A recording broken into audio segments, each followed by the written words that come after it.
Let's see what we have in our case file today of unresolved mysteries.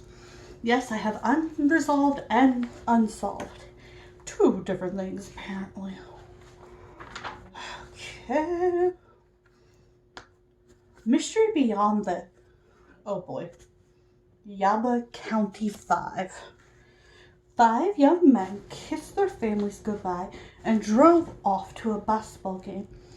4 returned months later in body bags, and one never returns at all. What happened on the freezing cold night? It was freezing cold evening on 24th February 1974 when 5 close friends, Jackie,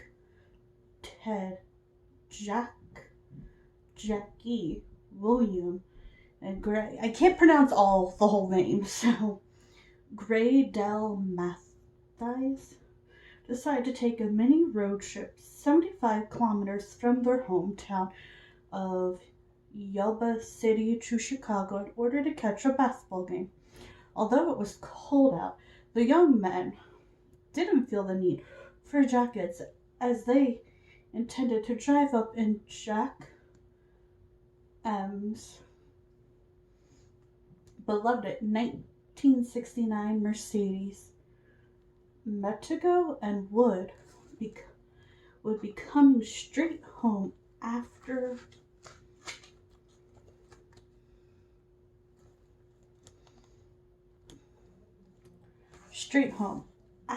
the game finished at around 10 p.m. It was important that they return home as quickly as possible when they were done because the group were planning a game themselves. The following day, it was a big event for their team, the Getaway Grottos, and they wanted to be up and ready good and early on Saturday morning. Jack M's Mercedes had made it up the rough road in difficult conditions without a scratch, suggesting the driver knew the road intimately. Wrong turn. The game had been a good one, and as they climbed back into the car and pulled out of the California State University car park, they decided to celebrate with some snacks. 3 blocks away, they found a late night market and pulled in off the road. The clerk at Bingham's Market would be extremely useful to the police when the investigation was underway because he remembered the exact time they showed up and what the men bought. He had been slightly irritated by the arrival as it was closing time and he wanted to shut up shop and go home. The men had promised to be quick, but had then proceeded to buy half the store, including milk, Pepsi, a Hotchkiss cherry pie, various chocolate bars, and a Loungeford lemon pie. Laughing and joking, the group paid for their food and climbed back in the car, ready to go home. But the young men didn't go home, and from that point onwards, their movements become inexplicable. It was a straightforward journey from Chicago back to Yuba City. The men knew their route perfectly. Well, along Highway 70, cutting through the Central Valley, it should have taken them about an hour to driven the 75 kilometers, especially since the driving conditions were clear. Although it was bitterly cold, the snow had not started to fall across the lowland areas, and it was a bright and starry night. I'm not trying to be disrespectful. I'm trying to sit up and I keep falling down. However, the group did not take that route. Instead, they turned the car around and began traveling in completely the wrong direction. The car would eventually be found 4 days later on Tuesday, February 28th, 115 kilometers. Okay, whoever wrote this in a different country because, well, he is like, oh, it's so hard to read. But okay, I'll continue. Okay. From Chicago, high up on a lonely mountain road near Overville, along the cow camp area, whoever had possessed them to travel 2 to 5 hours up a mountain dirt track at an elevation of over 1,375 meters through thick snow into the Palms National Forest.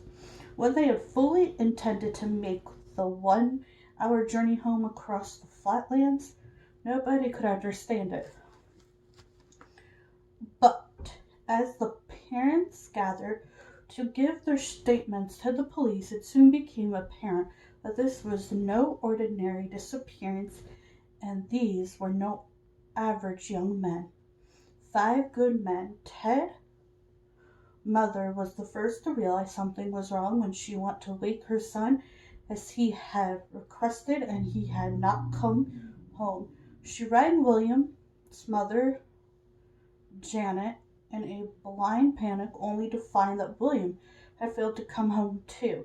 In fact, none of the men had made it back the previous night. For most families, a group of young men not coming straight home after a night out would not be a cause for alarm, but these men were slightly different. Under the circumstances, there was every reason to be fearful.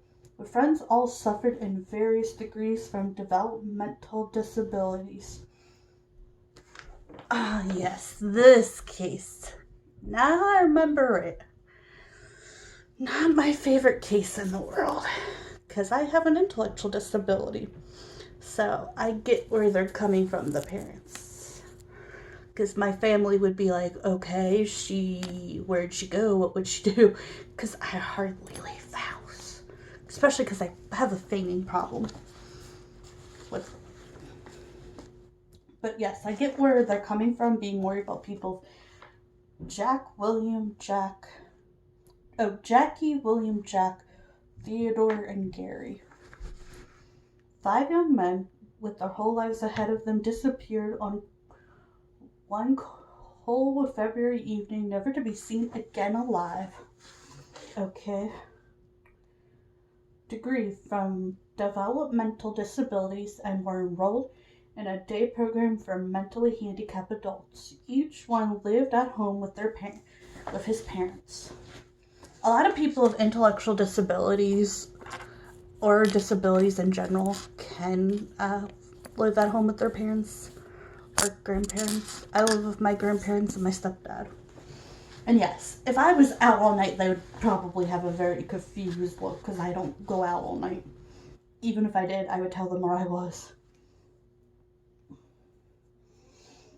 Okay. In a day program for mentally handicapped adults, each one lived at home with his parents. At 32 years old, Ted was the eldest. Although he was considered very slow, the gentle giant had tried to hold down a job as a janitor, but it had proven too difficult, and his family had advised him to give it up. He was practically close to Jackie, the youngest member of the group, who at 24 walked with a stood head and struggled to use the telephone without support. William was deeply religious and was often found reading passages from the Bible to other handicapped and sick patients at the local physician hospital. His best friend Jack had never been diagnosed with any mental illness but clearly had a very low IQ. However, he had gained a driver's license and had served in the Army. 25 years old Gary was the last member of the gang. He also served in the Army, but he had been given psychiatric discharge after suffering from drug problems while in Germany 5 years earlier. Having been charged with 2 counts of assault, Gary was diagnosed with schizophrenia and was subsequently put under a doctor's care. His stepfather, Bob, ensured that he took his medication of collagen and stalins and had been relieved to notice a marked improvement in his condition. On the night of the basketball game, he had taken his tablet as usual, but left them at home because he intended to be back the following day, easily in time for his next dose. The men each had their problems, but they all coped well, and their parents all believed that they were perfectly able to make their way to and from a game without getting into trouble. They were all good men who did as they were told and never diverted from a plan once it had been deceived upon. I don't know what that means, so I'm just gonna continue. A sudden change would make. I'm having trouble reading this now. BRB.